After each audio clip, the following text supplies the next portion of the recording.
Hi everyone, and welcome along to today's video. So I have a subscriber on there who has a roof tank that is overflowing. It does it intermittently, and sometimes it does it for quite a little while. It's very random, and you can't work out why it's doing it because the roof tank ball cock is shut off dead. It's not letting by at all. So what else can be causing you to get a roof tank overflow from the main tank in the loft? Let's have a look. Here we go again then. Al's dodgy drawings number whatever. So what have we got here? We've got a water cylinder here, hot water tank, roof tank. We've got a sink unit down here and a wash basin here and some pipes leading to a bath that's off the drawing somewhere else. Okay, so the only couple of things that can happen is 3 pipes going into this tank.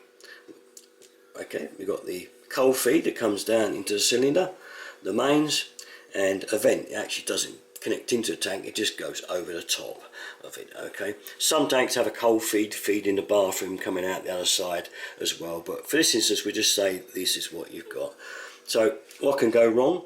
Well, possibly on a lot of times, it used to be, especially in the past, the immersion heater thermostat could go, and that would allow it to boil on, and obviously when it expanded that much and got that hot, you would get an expansion up there and into the roof tank, so it would kind of do this thing. But you would hear it would make quite a noise doing this, you know, guggling up there.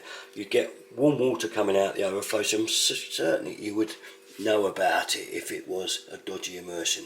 They're not so bad these days. The thermostats are very much a case of safety first now. They tend to click off before anything untoward happens, unlike the old stats that would just boil away. I had a job once years ago where they had an old stat had been running hot water into a plastic tank up in the loft, and when I got up there the tank was all bowy and bendy and leaking over the top because the hot water got that hot that it had bowed all the plastic tank. And I don't know how it didn't come through the ceiling, to be honest, but it was totally had to be chucked away, and that was because of an immersion heater that was just running flat out. Okay, well that was a few years back. Okay, let's get over this now. So what else we got? Well, the only other link is the cold feed here from the cylinder.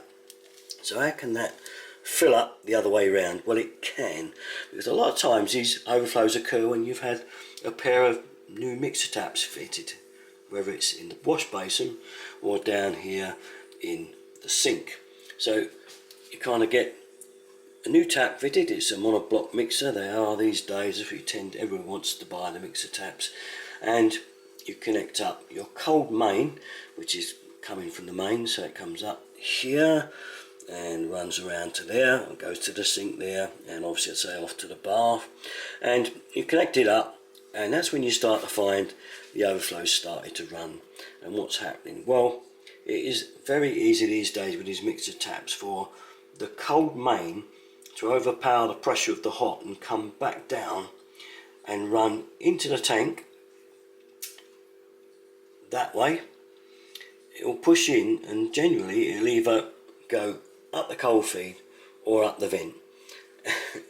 So what's happening is, without some kind of restriction on here, every time you open that mixer tap, you're getting water forcing its way around to the tank. And one way or another, either A, up the vent, or by pushing it up the cold feed, you're going to fill that tank up with water and it's going to start overflowing. So it's a very easy remedy, because all you need is one of these.